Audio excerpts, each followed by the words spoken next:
En el apunte encontramos esta proposición 116 que ya mencionamos en un video anterior, donde se prueban las leyes de De Morgan y las leyes distributivas. ¿Sí? En realidad se da una demostración de esta primera ley, probando la doble inclusión, y se da una demostración de esta ley distributiva, de la segunda, por medio de diagramas de Venn. ¿Sí? En realidad es más un boceto de una demostración que uno debería completar y darle cierta formalidad.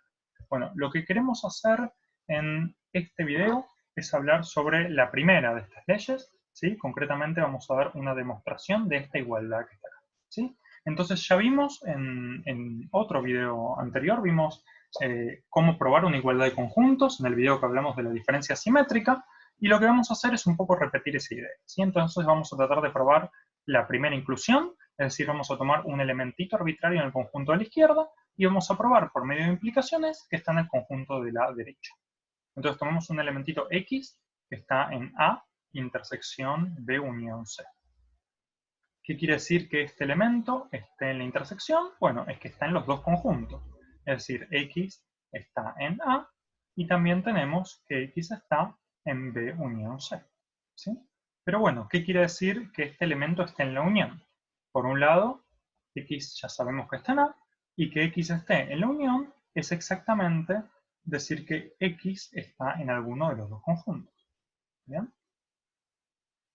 Entonces tenemos estas dos implicaciones que ya demostramos.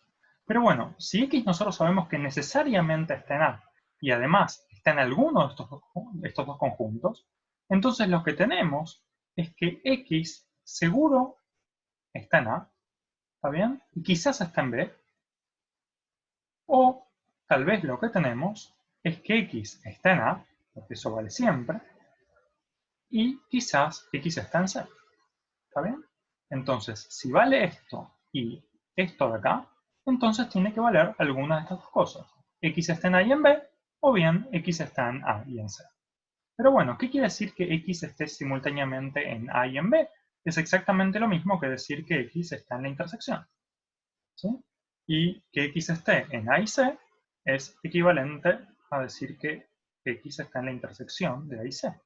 Ahora, si tenemos que X está en este conjunto o en este conjunto, eso es lo mismo que decir que X esté en la unión de esos dos conjuntos. Entonces, en esta intersección, unión la otra intersección.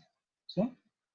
Perfecto. Y eso es lo que queríamos probar, porque fíjense que tomamos un elemento arbitrario en el conjunto de la izquierda y probamos que este X tiene que estar en el conjunto de la derecha. ¿Sí? Entonces, se terminó la demostración de la primera inclusión, y si no queremos pensar mucho, podemos tratar de aplicar las mismas estrategias que para problemas anteriores y probar la otra inclusión. Es decir, tomamos un nuevo elementito ahora que está en el conjunto de la derecha y por medio de implicaciones de este mismo estilo, llegar a que ese elemento tiene que estar en el conjunto de la izquierda. Pero la estrategia para nosotros acaba a ser un poco distinta, porque lo que vamos a hacer es, en vez de probar esta inclusión, vamos a observar que cada una de estas implicaciones es en realidad una equivalencia, es un sí y solo sí. Esto es algo que pasa en esta demostración, ¿está bien? No es cierto que para cualquier demostración de una inclusión, o en general, cada vez que tengamos una cadena de implicaciones, va a valer también la recíproca de cada una. Pero veamos que en este caso particular sí vale. Si X está en una unión de dos conjuntos, ya sabemos que entonces X está en uno o en el otro. ¿Está bien? Esto es simplemente una definición. Entonces es un sí solo sí. Vale la equivalencia entre estas dos afirmaciones. Ahora, si X está en la intersección, necesariamente tiene que estar en alguno de esos dos conjuntos. Lo mismo, esto de acá, esta pertenencia implica esta de acá. Así que esta implicación en realidad es un sí solo sí. ¿Sí? Vale la equivalencia entre las dos afirmaciones. Bueno, pero si vale que X está en A y en B, o está en A y en C, entonces seguro que X está en A, así que esto vale. Y como está en B o en C, entonces también vale esto. Así que esta implicación también es un sí y solo sí.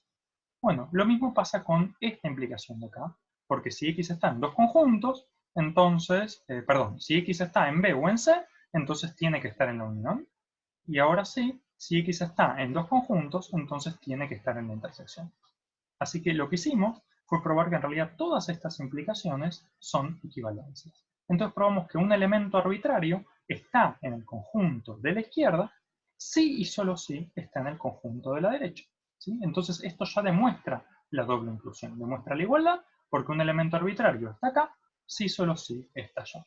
Entonces no probamos solo una inclusión, sino que probamos la igualdad. ¿Sí? Y listo, esta es una demostración entonces completa de que vale la primera de las leyes distributivas. Hay una segunda demostración que se las dejo como ejercicio, que es asumiendo que ya demostramos esta segunda ley, ¿sí? Y asumiendo que tenemos las dos leyes de De Morgan, entonces usando estas tres cosas, uno puede dar una demostración directa de esta igualdad. ¿Sí? Eso se los dejo como ejercicio. Y bueno, hay una tercera demostración que es usando tablas de verdad. ¿Sí? De hecho, esa es la idea que aparece en el apunte al demostrarse esta igualdad por medio de diagramas de Venn. Lo que hacen las tablas de verdad es formalizar un poco esa idea de demostración.